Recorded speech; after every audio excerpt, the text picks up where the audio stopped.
सरस्वती व्यासं ततो जयमुदीरयेत् नष्टप्रायेषु अभद्रेषु नित्यं भागवत सेवया भगवती उत्तम श्लोके भक्तिर्भवति नैष्टिकी नाना शास्त्र विचारनिका निपनौ सद्धर्म संस्थापकौ लोकानां हितकारिणौ त्रिभुवने मान्यौ शरण्याकरौ राधा कृष्ण पदारविंद भजनानंदेन मत्तालिकौ वंदे रूप सनातनौ रघुयुगौ श्रीजीव गोपालकौ. I offer my respectful obeisances unto the six Goswamis, namely Shri Rupa Goswami, Shri Sanatan Goswami, Shri Raghunath Bhatta Goswami, Shri Raghunath Das Goswami, Shri Jiva Goswami, and Shri Gopal Bhatta Goswami, who are very expert in scrutinizingly studying all the revealed scriptures with the aim of establishing eternal religious principles for the benefit of all human beings. Thus, they are honored all over the three worlds, and they are worth taking shelter of because they are absorbed in the mood of the gopis and are engaged in the transcendental loving service of Shri Shri Radha and Krishna. So let us have a summary, synopsis of what we have understood till now, some important aspects. The definition of bhakti. So two important shlokas regarding that. Anyabhilashita shunyam dhyana karmadhyanavritam anukullena krishnanushilanam bhaktiruttama. And the second definition, sarvopadi vinirmuktam tatparatvena nirmalam rishikena rishikesha sevanam bhaktiruchyate. So the aspects which we understand from it, the 8 aspects, is that the devotional service has to be devoid of all other desires. It has to be favorable to Krishna. It has to be cultivated by us by following the footsteps of the Guru. It should not be covered by any kind of jnana or karma.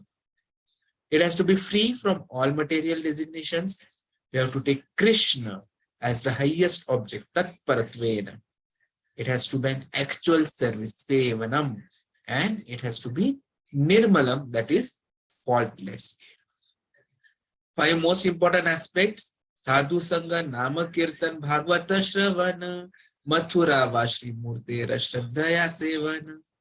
That is serving the deity with great devotion, recitation of Srimad Bhagavatam, associating with devotees, chanting the holy name of the Lord, and living in Mathura. Then we have understood the 3 levels of pure devotional service: Sadhana Bhakti, Bhava Bhakti, and Prema Bhakti. So the moment we start the journey, initially we do not have the realization of the devotion for the Supreme Personality of Godhead, but then slowly in Bhava Bhakti we begin to realize, and in Prema Bhakti our devotion deepens to the highest extent. Eligibility to become a devotee is getting a mercy of a devotee.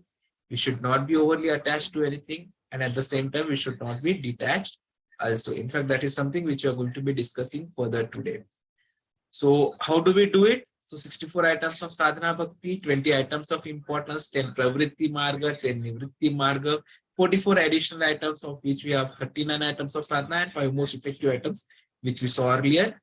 The 10 activities to be done, that is pravritti marga, Shri Guru Padashraya, Shri Krishna Diksha Shikshadi, Priti Purvak Guru Seva, Sadhu Marganusara, Bhajana Riti Niti Krishna, Krishnarthya Akhila Bhoge Tyaga, Tirtha Vasa, Tirtha Mahatmya Shravanam Sam, Swabhakti Nirvahana Rupa Bhojanadi Swikaram, Shri Ekadashi Vrata, and then offering respects, that is Ashwati Tulasi Bhatri Go Brahmana Vaishnava Sammanam. The activities which are to be avoided are Asadhu Sangha Tyagaha, Bahushishya Karana Tyagaha, Bahu Arambha Tyagaha, Bahu Shastra Vyakhya Vividadi Tyagaha, Vyavhara Karpanya Tyagaha, Shoka Krodhadi Tyagaha, Dhanvantara Ninda Tyagaha, Pramatre Udvega Tyagaha, Seva Prad Nama Prad Tyagaha, Guru Krishna Bhakta Ninda Sahana Tyagaha. So we should not tolerate blasphemy of Guru, Krishna, or the devotees. We have understood the difference between remembrance and meditation. Remembrance means thinking of Krishna in general, while meditation is deeper, more detailed contemplation, which we saw 4 types, that is Rupa Dhyanam, Guna Dhyanam, Krida Dhyanam, and Seva Dhyanam. We have also understood about Sharanapati. Now, Atma Divedanam also indicates surrender, but in the sense of renunciation, while Sharanapati indicates surrender in the sense of taking shelter and refuse of a superior, which in this case is Krishna. So we saw what Hari Bhakti Vilas says, that one who says I am yours and with conviction acts with his body, mind and words can reach transcendental bliss. And then we have the example of Narsyadev, who has said, anyone who prays unto me and takes shelter from me becomes my ward, and I protect him always from all sorts of calamities. Then regarding the 5 most potent items, we saw that Sadhana Bhakti strives to arouse our ecstatic love for Krishna, Bhava Bhakti, which is already lying dormant in the heart. So these 5 items evoke the Bhava more effectively than any other, and therefore they are considered the most potent ways to execute Sadhana Bhakti. Rupa Goswami has stated that these 5 kinds of devotional activities, namely residing in Mathura, worshipping the deity of Lord, reciting Srimad Bhagavatam, serving devotee, and chanting the Hare Krishna mantra, are so potent that a small attachment to any one of these 5 items can arouse devotional ecstasy even in a neophyte. And then we saw about Varnashramaha, that the 11th canto, 20th chapter of Srimad Bhagavatam has said that one must execute the prescribed duties of the Varna and Ashrama as long as he has not developed the spontaneous attachment about hearing Krishna's pastimes and activities. But then they are not an integral part of sadhana, because it is a system for regulated satisfaction of material desire. But bhakti is anyabhilashita shunyam, completely free from desires, and so they are not part of sadhana. But they support sadhana, because a devotee who is not able to perform devotional service may utilize varnashram dharma to regulate and purify his material desires, and thus rise to the point of being attracted to unalloyed service. Therefore, varnashram dharma is not an integral part of sadhana, but it can support bhakti. Om Agyanti Mirandhasya Jnananjana Shalakaya Chakshurun Mulitam Yena Tasmai Shri Guruve Namaha Shri Chaitanya Manobhishtam Sthapitamena Bhutale Swayam Rupa Kadamayam Dadati Swapadantikam Vandeham Shri Guru Shri Yuta Padakamlam Shri Gurun Vaishnavamscha Shri Rupam Sagrajatam Sahagana Raghunathanvitam Tam Sajivam Sadvaitam Savadhutam Parijana Saitam Krishna Chaitanya Devam Shri Radha Krishna Padan Sahagana Lalita Shri Vishakhanvitam Namo Om Vishnu Padaya Krishna Pristhaya Bhutale Srimate Bhaktivedanta Swami Niti Namine Namaste Saraswati Deve Gauravani Pracharine Nirvishesha Shunyavadi Paschatya Deshatarine Jai Shri Krishna Chaitanya Prabhu Nityananda Shri Advaita Gadadhara Shri Vasadi Gaura Bhakta Vrinda Hare Krishna Krishna Krishna Hare Hare Hare Rama Rama Rama Hare Hare Hare Krishna Krishna Krishna Hare Hare Hare Rama Rama Rama Hare Hare Hare Krishna Krishna Krishna Hare Hare Hare Rama Rama Rama Hare Hare. Praying at the lotus feet of Jagannath, Baldev, Subhadra Maiya, and all of you devotees who have joined today, that I get the capability to utter whatever I have heard from the Gurus, because now we are in that particular, what I'll say, chapters of Bhakti Rasamrit Sindhu, where the discussion becomes more and more deeper. So I pray to Jagannath Ji that he gives the right remembrance and utilizes the statements properly. So what we are going to be doing today is moving to the next chapter, which is devotional qualifications. So what it means is, many a times after going through all these questions, all these discussions we have seen till now, questions arise. There are also other spiritual practices. Will they be called sadhana bhakti? And very first and most important of that becomes knowledge and renunciation, jnana and vairagya. Because generally you will find that there are so many different people coming up to you saying it's meditation, it's knowledge, and giving up everything which is going to help us. They tell that you have to concentrate on your heart, meditate upon your heart, and try to establish a connection. So all means and mechanisms. So Krishna has also uttered about it when he has talked about the Ashtanga Yoga in Bhagavad Gita. Even Arjuna was bewildered and he was also having similar questions. So Krishna, in order to answer his questions, in fact, narrated all the yoga systems. Then after narrating everything, then comes the bigger part. He says that amongst all of these, it's Bhakti Yoga, which is the topmost. See, generally what happens if you have to say something to a person, what you say, you are so good, you are this, you try to flatter him. And once he is flattered, then you say the actual thing. But you're not approving my leave. So the moment the person is flattered and he has reached the top of the tree, he is ready to listen to anything. Similarly, here also the same things has happened. He explained all the yoga systems and then negated it. But that is not what you have to do. So, understanding these 64 things, we find some aspects are not at all there. Ahimsa, Gyan, Vairagya. So what about it?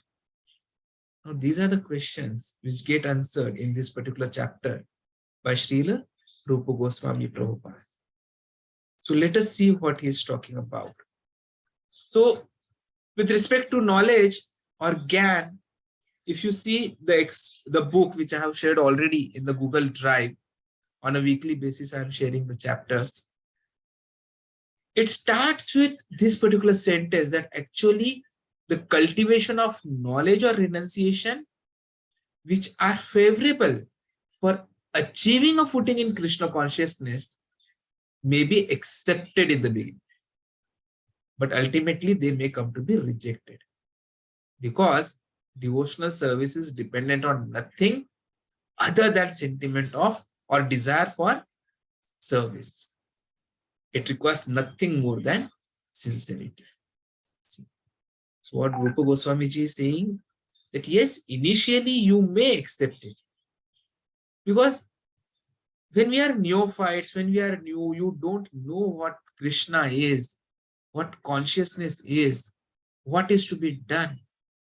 So at that time, this knowledge has to be given. Certain inhibitory activities have to be put in place so that we slowly become suitable enough to understand the real truth. But ultimately, this is to be rejected. Because for devotional service, what is required is just a desire to serve. Oh Krishna, you are mine, I am yours, I want to serve you. That's all. And it has to be done sincerely. Just like if we have a small daughter in our family, we try to keep her pleased, we try to cultivate her, we try to dress her, we try to play with her, spend time with her. Similarly, the moment such desires, such sentiments develop for Krishna, then no knowledge is required. That is why knowledge and renunciation are not the practices of pure devotion. Sadhana Bhakti is done to awaken the love of Godhead. which is already there in our heart. It's just got to be awakened. So what it requires is fixing our mind on Krishna. But Jnana and vairagya, they do not fix the mind on Krishna. What happens is in Jnana, we try to discriminate between matter and spirit. We don't think about Krishna. And in vairagya, the mind is fixed on the objects to be rejected, not on Krishna. That is why the love for Godhead, which can be developed by thinking about Krishna, is not developed. And therefore, it is not a practice of pure devotion. But it helps. It supports bhakti. How?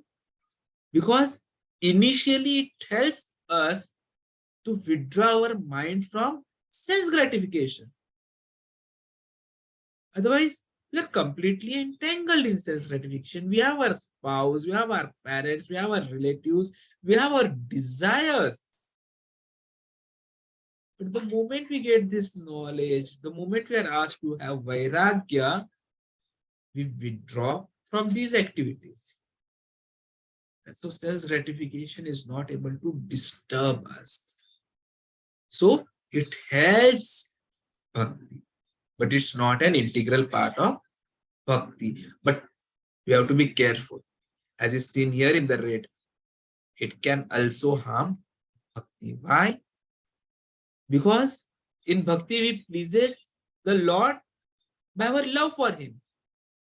And where can love be there? It can be there only in a soft heart, which is moved by emotions. But knowledge and vairagya, they make our heart stoic and moved by emotions. Because emotions try to push us into sense gratification. So the knowledge, the vairagya, they make us very hard. It's just like in material world, in Kali Yuga, we find that initially, in few of the cases, what I have told is that after marriage, the spouses have that love for each other, the heart are soft. But the moment there are fights, there are disagreements, they become stoic and they no longer are able to accept each other. That hardening happens. And when it is hardened, there cannot be love. We cannot grow trees, saplings on tiles or cement. It can only grow in proper soil. So similarly, this love for Krishna can develop only when the heart is soft and not hard. And unfortunately, knowledge, vairagya do exactly the opposite. And that is why Srila Rupa Goswami says the process of Jnana and vairagya can impede devotional service. So we have to be careful about it. Still the question arises, what about if I'm not able to do it, how do I obtain detachment without the heart being hardened?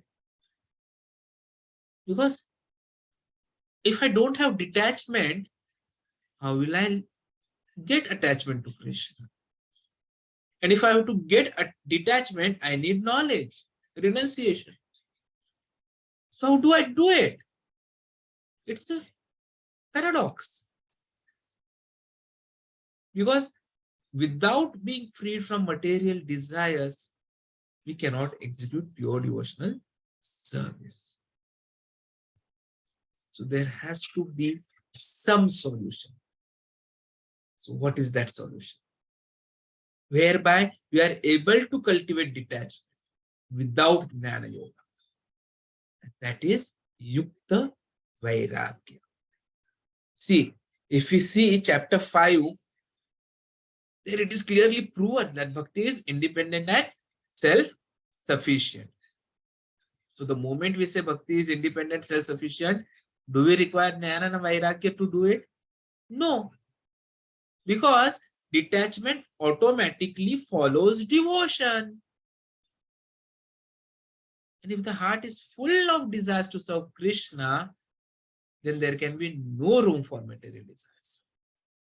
The moment we become Krishna, Krishna, Krishna, Kara is gone. We no longer want bigger cars, electric cars. No.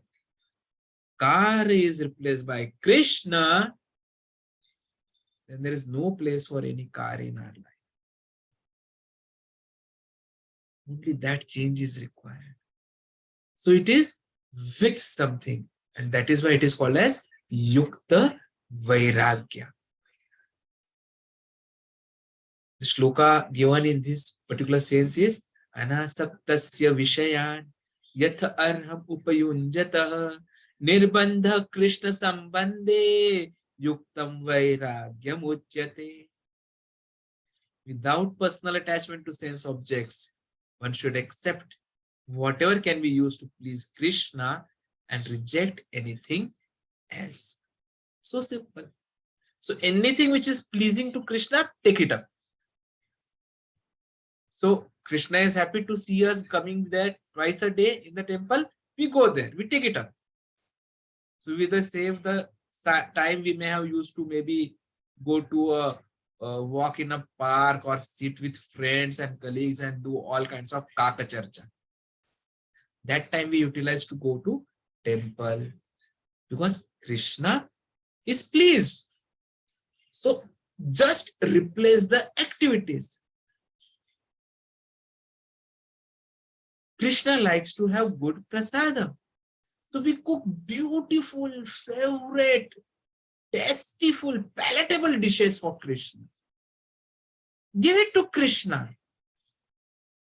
Let Krishna enjoy those dishes. Krishna is Bhaktavatsal. So Krishna is going to give it back to us. And we can have. Krishna is very happy when there is music. So let us play our piano. Let us play our guitar when we are in school and colleges to the tunes of Krishna's favorite songs. Tunes which are giving details of Krishna's greatness, his pastimes. Krishna likes to see one dance. Let us use our dancing capabilities to dance for Krishna, to enact pastimes of Krishna as Nritya Natika, in whatever forms it can. Whatever Krishna likes, we just do it. Krishna likes opulent temples, opulences, because he wants to get everyone attracted. Krishna is Sarvaha Akarshati iti Krishna. So for the temples, the deities to be maintained, wealth is required. So let us get wealth and offer it to Krishna. Not for ourselves. That is Yukta Vairagya. So Rupa Goswami ji explains this further to us when he says that in Yukta Vairagya, the senses and emotions are active. And so the heart is not hardened, but they are used exclusively for Krishna's service. And since they are used for Krishna's service, they do not lead us to sense gratification. We do not fall into sense gratification at all. But we have to be careful. Careful about what? Falgu Vairagya. That is false renunciations. The reason being, at times we have seen that we try to reject something which could be used to please Krishna. And here, this kind of renunciation is harmful for bhakti.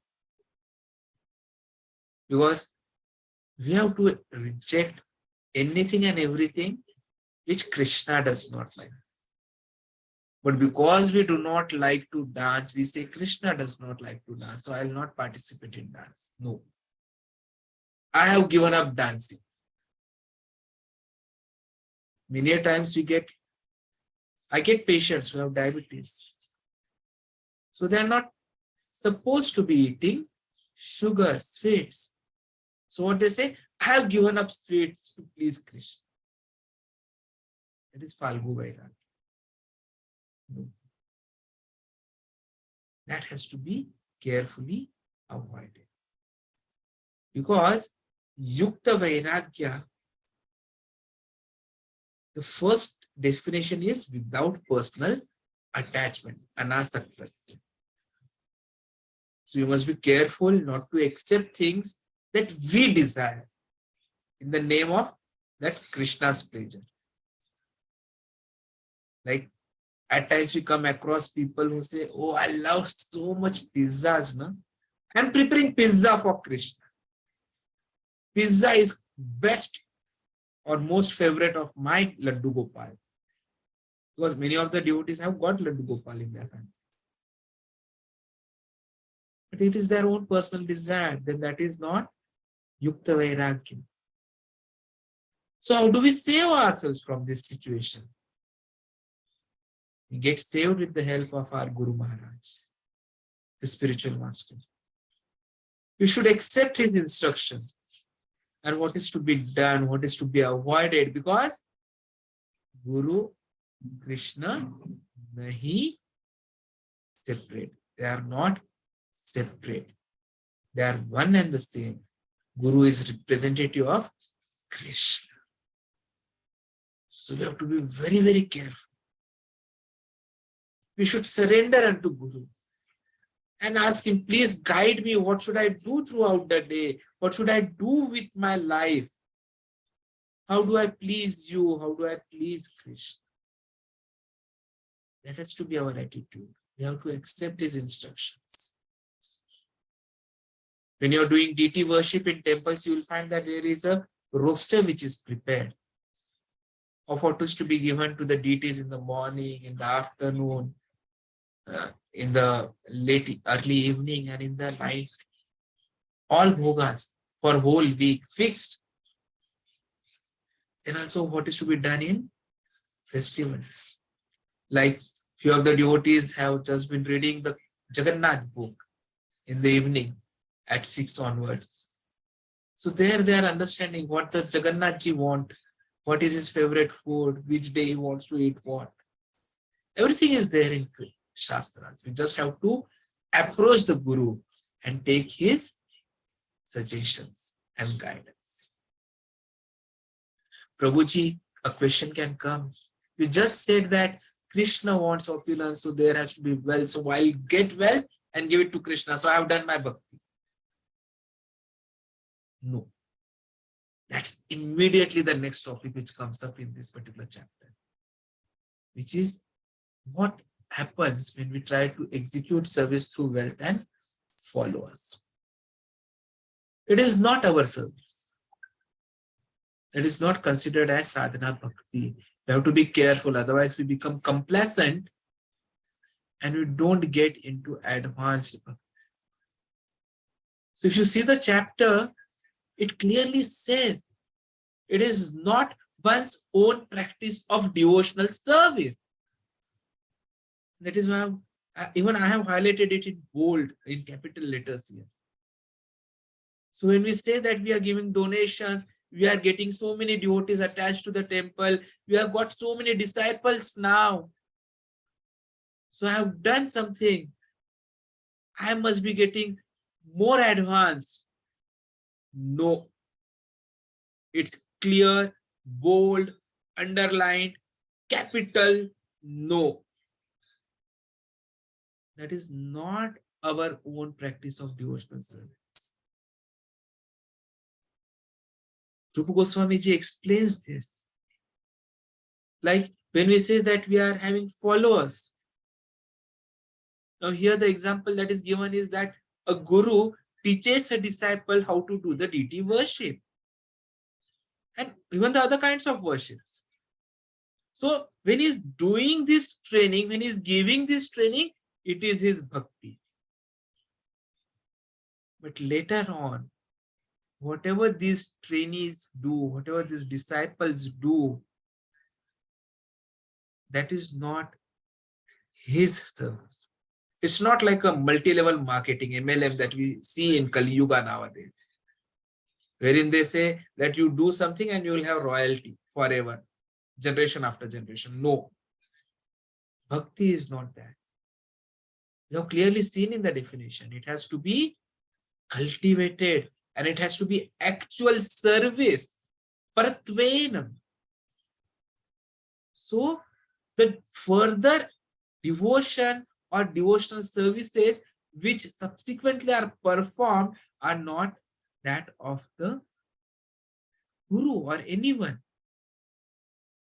And if you don't understand this, and we assume that we are doing so much through our followers, through our WhatsApp group, people who have joined us, then this complacency will result in complacency in devotional advance. We have just been a nimitta, because bhakti is achieved only when there is a mercy of a bhakta. So you have just made people come. What they do, how they progress, does not give us even 0.00000% credit.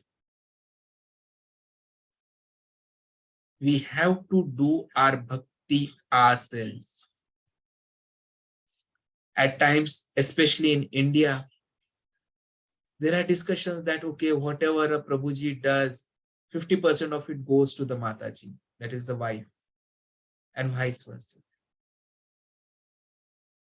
Even if it goes, the wife is not getting that. She also has to develop it, cultivate it.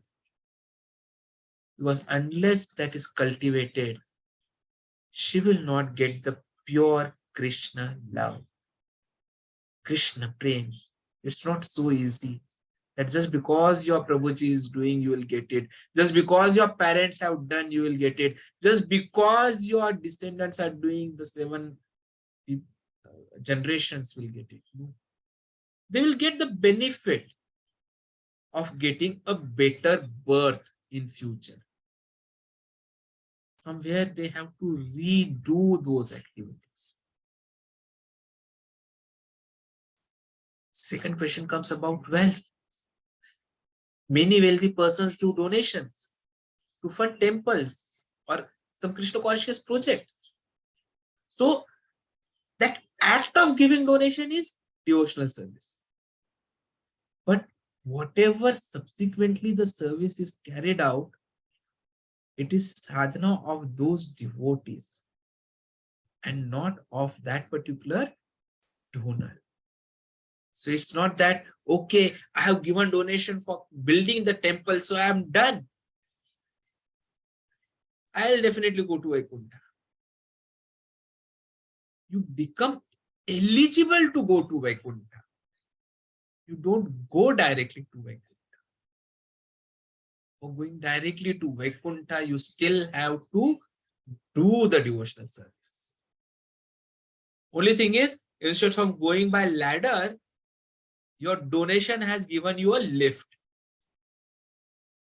So you become much more eligible.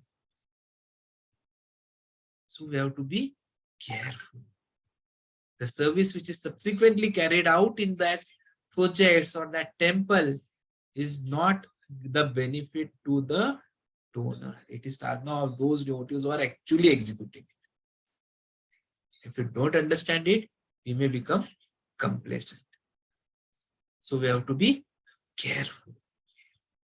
And that is why you will find that Srila Prabhupada says that it's not just temple construction donation which is important. You have to give Nitya Seva, so that the temple is maintained and the projects are also maintained. That is important. Then coming to the subsequent discussions about the saintly qualities like ahimsa, brahmacharya, etc.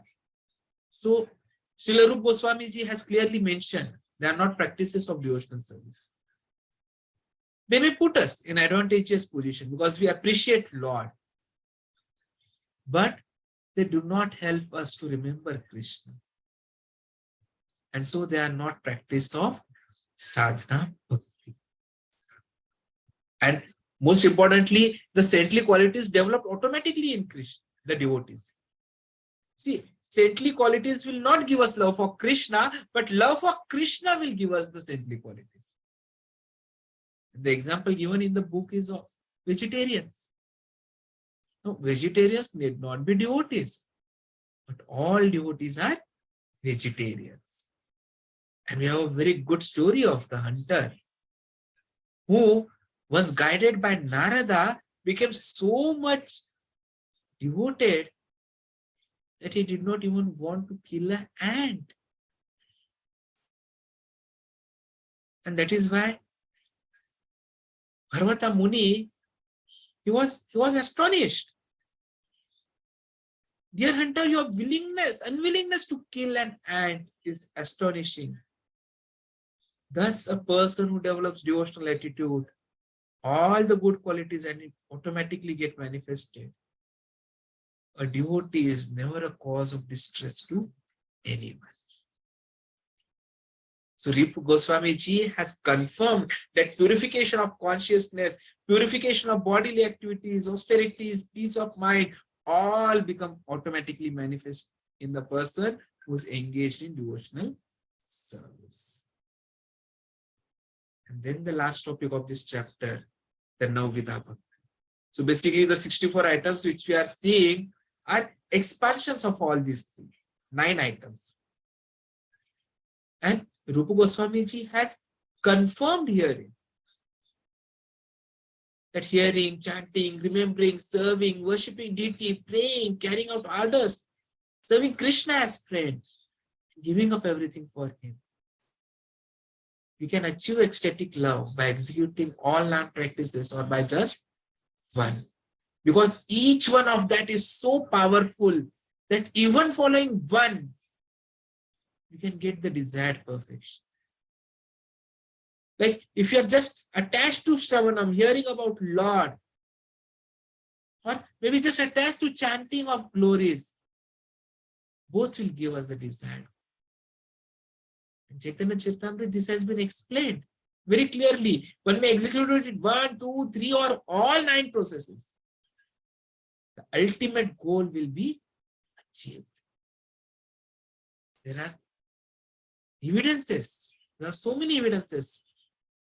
So when we talk about Shravanam, Maharaj Parikshit did the Shravanam and the Bhagavatam was told and he perfected his life. Chanting, Shukdev Goswami ji, he is the one who has narrated Bhagavatam. He has achieved the perfection. Remembrance, Prahlad Maharaj. Anytime, every moment, all difficulties, you are just remembering Krishna. He became a perfect. Akrura, he was praying underwater to Krishna and he got the darshan. Being surrendered to the lotus feet. Lakshmi Devi, she is simply worshipping the feet of Krishna. And she has become the goddess of fortune. Deity worship. Prithu Maharaj is the best example. He established deity worship principles. So the earth which was scorched and in all problems, because of Prithu Maharaj, the moment he came, everything got resolved. Servitude, Hanuman, friendship, Arjuna, complete surrender, Bali Maharaj. And the example, one who has done all these 9, which we always talk about, is Ambrish Maharaj. You do one or you do all 9 or 2. It is for us to decide what we are more comfortable with. We have to get that introspection. And when we get it, we will get that benefit ourselves. And that is what this whole chapter is all about. Radhe Radhe. Thank you very much for joining the session. I'm sharing the attendance